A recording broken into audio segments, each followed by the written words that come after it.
you are showing to the world and sending such a strong message. So thank you very much. Iran just walked into the most politically loaded match in World Cup history, fought back from 2 goals down twice, and then got sent packing across the border before the night was even over. And now their own players are calling the entire experience a disaster, live on camera, while FIFA's president stands in their locker room listening to every word. Here's the situation. Iran is currently a nation at war with the United States. That war started back in February, when US and Israeli strikes hit Iranian soil, and the fighting has flared up and cooled down repeatedly ever since, including fresh strikes just days before this tournament even began. And somehow, in the middle of all that, Iran's national football team had to show up and play a World Cup match inside the very country they're at war with. No team in World Cup history has ever had to do that before. Let that sink in for a second. The match itself happened at SoFi Stadium in Inglewood, California against New Zealand, and it was absolute chaos before the ball was even kicked. Outside the stadium, somewhere between 300 and 500 protesters gathered, waving anti-government flags and signs, calling for change back in Tehran. At one point, protesters grabbed an Islamic Republic flag and tore it apart on camera. Inside the stadium, despite FIFA banning the old pre-revolution lion and sun flag from being brought in, plenty of fans smuggled them in anyway and waved them proudly. And when Iran's national anthem played, sections of the crowd openly booed it.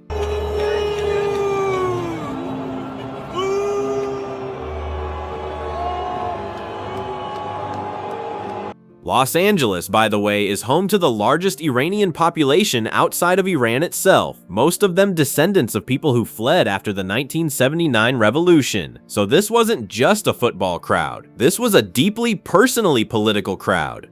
And yet, when the players actually walked out of the tunnel, something interesting happened. The stadium image of the team appeared on the big screens, and a huge chunk of the more than 70,000 fans in the building erupted in cheers, chanting "Iran, Iran!" So you had open booing during the anthem, and then loud, passionate support once the actual football started. That tells you everything about how complicated this was. People weren't booing the players. A lot of them were booing the regime the players represent, while still wanting Team Melli to win. And honestly, the match delivered. New Zealand's Elijah just opened the scoring. Iran clawed back through Ramin Rezaeian, just struck again to put the Kiwis back in front. And then Mohamed Mohebi headed home a gorgeous cross from Rezaeian to make it 2-2. Final score, Iran 2, New Zealand 2, in what multiple outlets called one of the most dramatic end-to-end opening games of the entire tournament. But here's where the story stops being about football. Almost immediately after that final whistle, Iran's players were rushed out of the United States and sent back across the border into Mexico, where the team has been forced to base their entire World Cup operation. And striker Mehdi Taremi did not hold back about how it felt. "Everything is like a disaster actually for us," Taremi said. He went further, describing the situation as oppressive and flatly unfair. According to Taremi, the team doesn't even understand the reasoning behind it. "We do not know why they are returning us," he said. "I think it's very strange. It seems like others are doing the planning for us. Decisions are made elsewhere." Let's talk about what Iran has actually been dealing with, because it goes way deeper than just being sent back to Mexico after a game. 15 Iranian staff members were completely denied entry into the United States. 4 of those denials were eventually appealed and overturned. But 11 staff members still could not enter the country and had to stay behind in Mexico while their own national team played a World Cup match. Taremi laid out exactly what that meant in practice. "We don't have our president and no one from staff also, which is so important for us," he said. "Our manager, for example, has come here doing the job of the media. Think about that." Iran's head coach on World Cup match day was reportedly handling media duties because there literally wasn't enough staff allowed into the country to cover normal operations. Taremi continued, "The federation is absent here. Our media isn't here. Our management team, many of them aren't here. We used to have a part of a coaching team to help with substitutions, but we didn't have that." Head coach Amir Galanoe said almost the same thing days earlier when the team first arrived. He'd wanted to talk strictly about football. FIFA had even instructed reporters beforehand to keep questions sports-focused, but Galanoe couldn't avoid it. He pointed out that organizers refused to host Iran's base camp inside the United States at all, forcing the team to operate out of Mexico for the entire tournament. This kind of behavior will negatively impact the spirit of football, he said. Oh, and remember, this isn't a new fight for Iran. Even before the war escalated, Iran's soccer federation was already threatening to boycott the tournament entirely, all the way back in December at the World Cup draw, after their federation president Mehdi Taj was barred from entering the country himself. So who's responsible for all of this?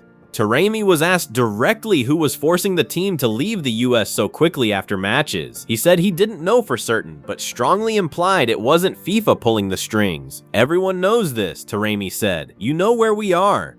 He specifically pointed toward Donald Trump's administration rather than FIFA president Gianni Infantino, who personally visited Iran's locker room after the match and sat with the players to hear their complaints directly. According to Taremi, Infantino genuinely wants to help. He wants to try to help us, but it's about other things too, Taremi said. Infantino was also seen publicly praising the team after the match, telling them, "You are writing history and the whole world is watching you." But the praise hasn't translated into the White House budging.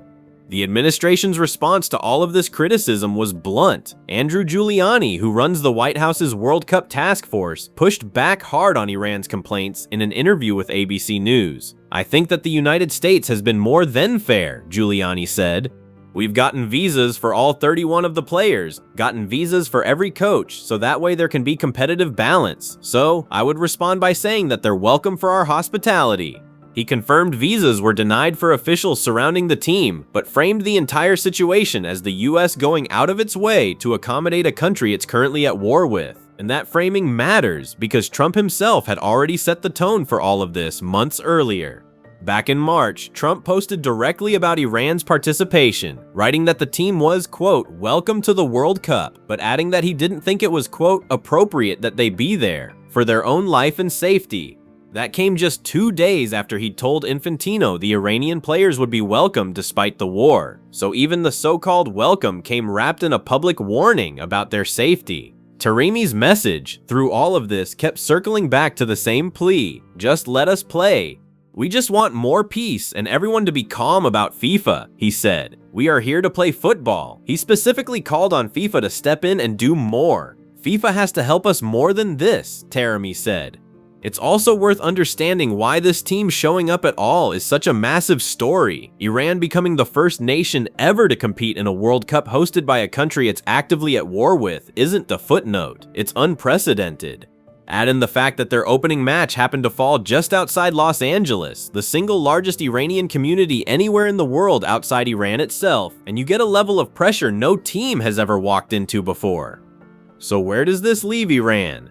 On the field, they're sitting on 1 point after a thrilling draw, level with Belgium, Egypt, and New Zealand at the top of Group G after the opening round of matches. Off the field, they're a team without their federation president, without their full medical and coaching staff, operating their entire World Cup campaign out of a hotel across the border in Mexico, shuttling in and out of the United States only for match days, and very publicly calling out what they see as unfair, politically motivated treatment. Their next match comes against Belgium on June 21st, also at SoFi Stadium, which means in less than a week, we get to see whether anything actually changes, or whether Iran goes right back to the same chaos, the same protests outside the gates, and the same uncomfortable questions about whether a World Cup should ever be played under conditions like this in the first place. If you want to see how this story develops as the tournament continues, make sure you're subscribed because this one is far from over. Drop a comment and let me know, do you think FIFA should be doing more here, or is the US right to call this fair treatment? Let's hear it.